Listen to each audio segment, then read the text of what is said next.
ओम शांति। 5 अक्टूबर बाबा कह रहे हैं,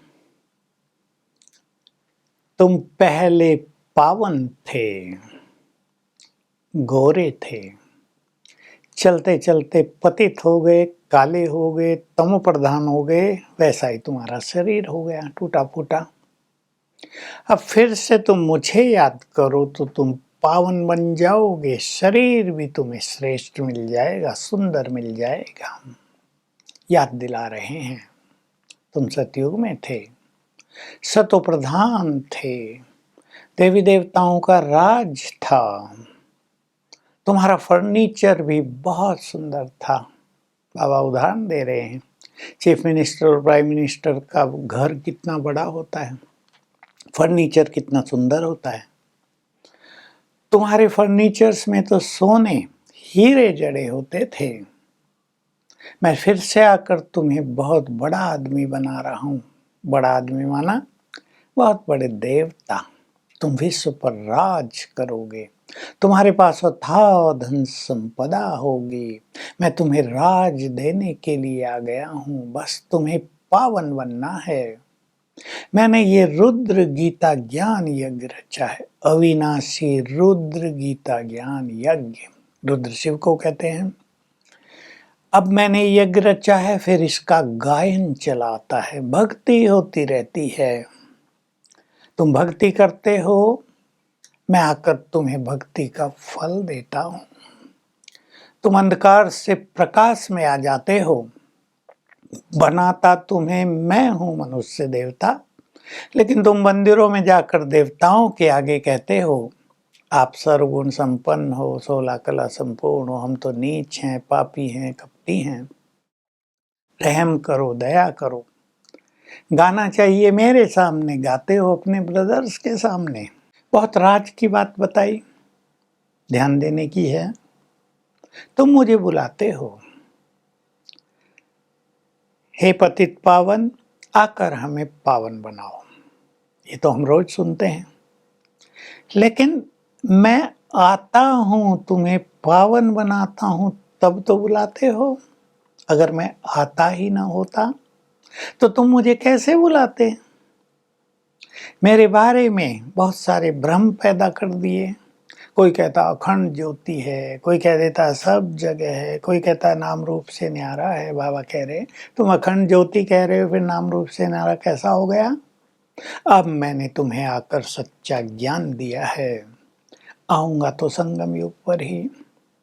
तुम सतयुग में जब सतो प्रधान थे तो तुम्हारे शरीर भी गोल्डन एज थे, फिर तुम सिल्वर एज बने तो शरीर भी वैसे बने, और अब तुम प्रधान बन गए हो तो शरीर भी वैसे हो गए हैं।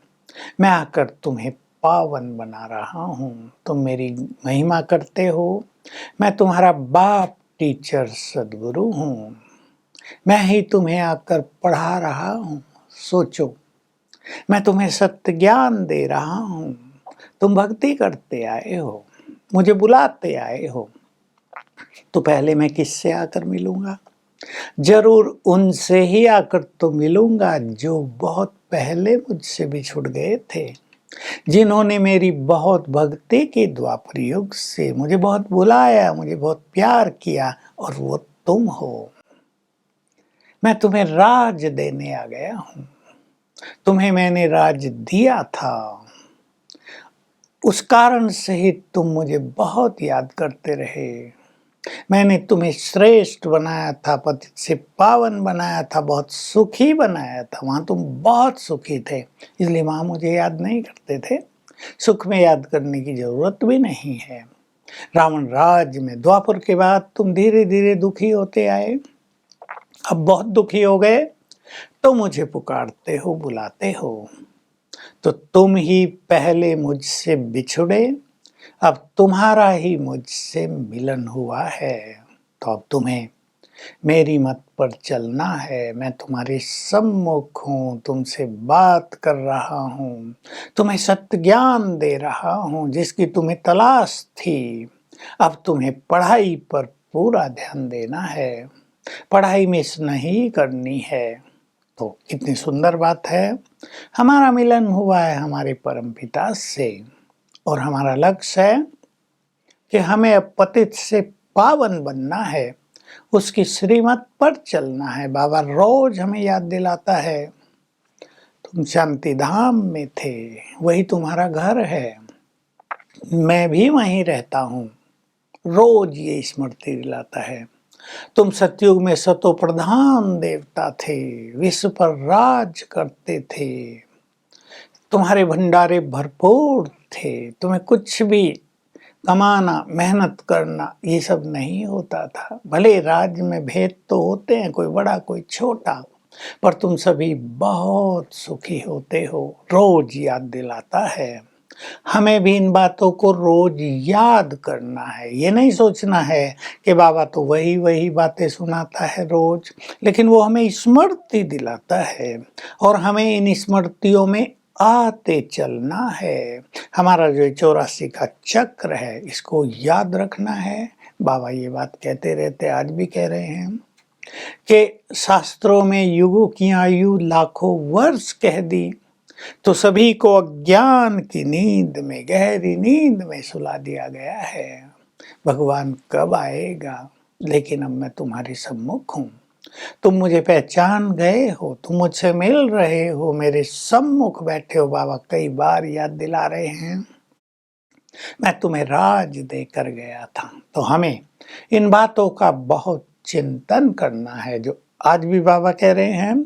तुम्हें अपार खुशी होनी चाहिए और पावन बनने का दृढ़ संकल्प करना चाहिए। वरदान है, बाप दादा को अपना साथी बनाकर डबल फोर्स से काम करने वाले सहज योगी भव।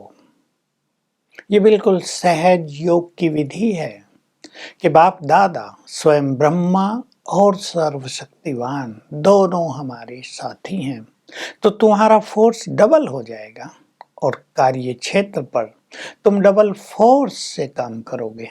इसलिए सभी कार्य सरल हो जाएंगे, कार्य तुम्हें बांधेंगे नहीं और इस तरह तुम बन जाओगे सहज योगी। स्लोगन, महारथी वह है जो कभी माया के प्रभाव में परवश न हो। आज का हमारा अभ्यास रहेगा, हम 5000 वर्ष के बाद भगवान से मिले हैं।